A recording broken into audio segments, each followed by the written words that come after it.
On the morning of June 28, 1914, the streets of Sarajevo looked ordinary. People walked to work, cafes opened their doors. No one screamed, no one ran.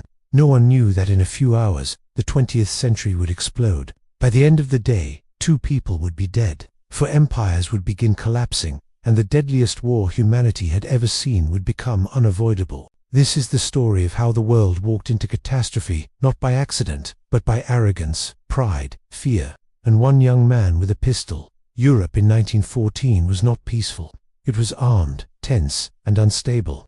Every major power believed war was inevitable, necessary, and even glorious. The world was held together by 4 dangerous forces. First, nationalism. Ethnic groups wanted their independence, but empires refused to let them go. Second, alliances. Secret treaties meant that a single conflict could trigger a global domino effect.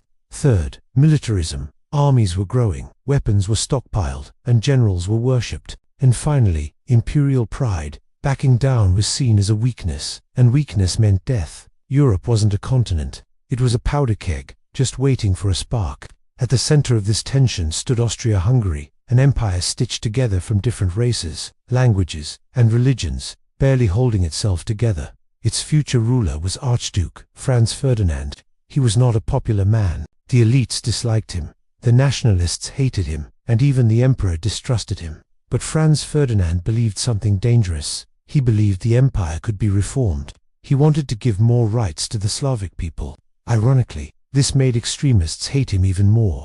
To them, reform wasn't freedom. Only destruction was. To the south was Serbia, a small nation with a big dream, to unite all Slavic people into one powerful state. Austria-Hungary stood directly in the way. Inside Serbia operated a shadowy group known as the Black Hand. It was made up of military officers, intelligence agents, and nationalist radicals. Their belief was simple. Political murder is a weapon. They trained young men to kill. One of them was Gavrilo Princip. Princip was not a monster. He was poor, sick, angry, and humiliated by the empire. He believed he was chosen by history, not to live a long life, but to matter. When he learned that Franz Ferdinand would visit Sarajevo on June 28, a sacred Serbian national holiday, he saw his destiny. 6 assassins were placed along the Archduke's route. They had pistols, bombs, and cyanide. There was no escape plan, only martyrdom. The motorcade began its journey.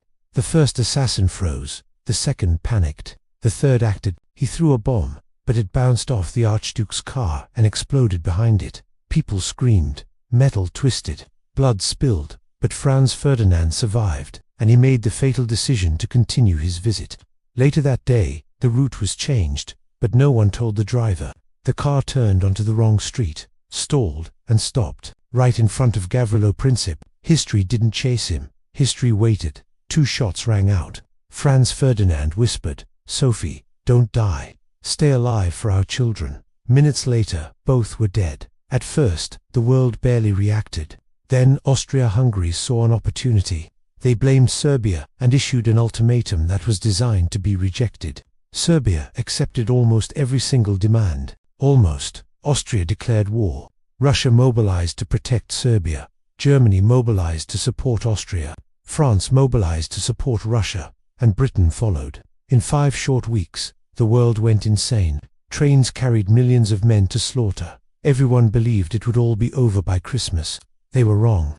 World War I was not heroic. It was trenches filled with mud and corpses, gas attacks that melted lungs, machine guns that cut down thousands in mere minutes. Men lived like animals and died like statistics. By the end of the war, between 16 and 20 million people were dead. The entire empires were erased, and Europe was left traumatized. And peace was a lie. The Treaty of Versailles punished Germany, humiliated it, and broke it. And from that humiliation rose another war, another dictator, another genocide, and another global collapse.